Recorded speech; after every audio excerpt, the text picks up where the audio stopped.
కర్కాటక రాశి వారికి వారు అనుకూలంగా ఉంది. రూపాయి వస్తుంది, రూపాయి ఖర్చు ఉంటుంది. అది మంచి ఖర్చే ఉంటుంది. ఎప్పటి నుంచో ల్యాండ్ విషయంలో ఏదైతే ఇబ్బందులు ఉన్నాయో అవి సమస్య పోయే అవకాశం గోచరిస్తుంది. కాస్త మనశ్శాంతి అనేది లభిస్తుంది. ల్యాండ్ సేల్ అవుతుంది.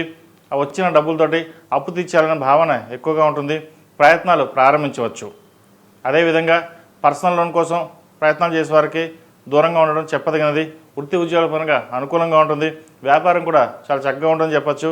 దూర ప్రాంత ప్రయాణాలు చేసేవారికి అంత అనుకూలంగా లేదు. అవసరమైతే ప్రయాణాల విషయంలో వాయిదా వేసుకోవడం చెప్పదగిన సూచన. బంధుమిత్రులతోటి విభేదాలు లేకుండా చూసుకోవాలి. అదేవిధంగా కుటుంబ పరంగా అందరూ మీకు సహాయ సహకారాలు లభిస్తాయి. ఏదైనా సరే మీకు కుటుంబం అండగా ఉందన్న భావన ఏర్పడుతుంది. అదేవిధంగా ఆరోగ్యరీత్యా కూడా చిన్న చిన్న గ్యాస్ట్రిక్ కానీ, మోకాల నొప్పులు కానీ, స్పైన్ సంబంధించిన కానీ, అసిడిటీ, ఇండైజెషన్ ఈ వీటిలో కొంచెం ఇబ్బందులు ఉండే అవకాశం గోచరిస్తుంది. వాటి విషయంలో జాగ్రత్త తీసుకోవాలి. ప్రమోషన్ కోసం ఎవరైతే ప్రయత్నాలు చేస్తున్నారో వారికి ప్రమోషన్ వచ్చే అవకాశం గోచరిస్తుంది. ప్రస్తుతం ఉన్న కంపెనీ కాకుండా వేరే స్టేట్ కావచ్చు, వేరే దేశం కావచ్చు, ప్రయత్నాలు చేస్తున్న వారికి ప్రస్తుతం దాని అనుకూలంగా లేదు. ఉన్న చోటే ఉద్యోగం చేసుకోవడం చెప్పదగిన సూచన. విద్యార్థులకు కాలం చక్కగా ఉంది. వచ్చిన అవకాశాలను ఉపయోగించుకుంటారు. చెప్పుకోదగిన స్థాయిలో ఇబ్బందులు ఏమీ వీరికి లేవు. ఈ రాశిలో జన్మించిన స్త్రీలకు వృత్తి ఉద్యోగాల పరంగా కాలం అనుకూలంగా ఉంది. వీరికి నడుస్తున్న దశ చాలా బాగుందని చెప్పవచ్చు. జీవిత భాగస్వామి నుంచి మంచి అవకాశాలు కలిసి వస్తాయి. రావాల్సిన డబ్బు ఏదైతే ఉందో ఎప్పటి నుంచో పెండింగ్ ఉందో ల్యాండ్ పరంగా రావాల్సింది అమ్ముదాము అనుకున్నప్పుడు ఆ రాని డబ్బు ఇప్పుడు చేతికి అందడం, కొన్ని అప్పులు తీర్చడం అనేది జరుగుతుంది. జీవిత భాగస్వామి సలహాలు, సూచనలు, వారి అండదండలు మీకు బాగా లభిస్తాయి.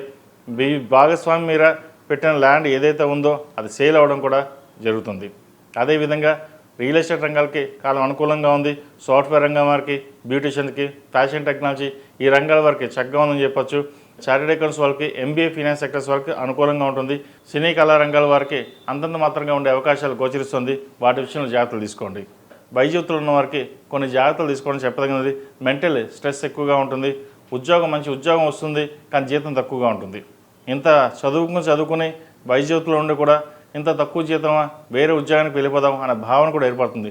అయితే ప్రస్తుతానికి ఉన్న ఉద్యోగంలో జాయిన్ అయ్యి మీకంటూ గుర్తింపు తెచ్చుకుంటారు. ఎందుకంటే డబ్బు కంటే మీకు పరువు మర్యాదలు, ఒక గౌరవం అనేది మీకు చాలా ఇంపార్టెంట్గా ఉంటుంది. మీరు దాని మీద ఫోకస్ చేస్తారు. ప్రస్తుతం దాని మీద ఫోకస్ చేయండి, భవిష్యత్తు బాగుంటుంది.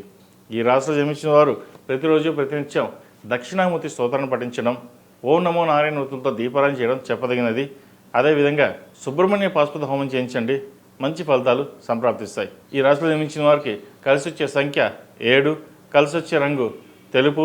ఏదైనా పని మీద బయటకు వెళ్ళేటప్పుడు సోమవారం కానీ శుక్రవారం కానీ వెళ్ళండి, మంచి ఫలితాలు సంప్రాప్తిస్తాయి.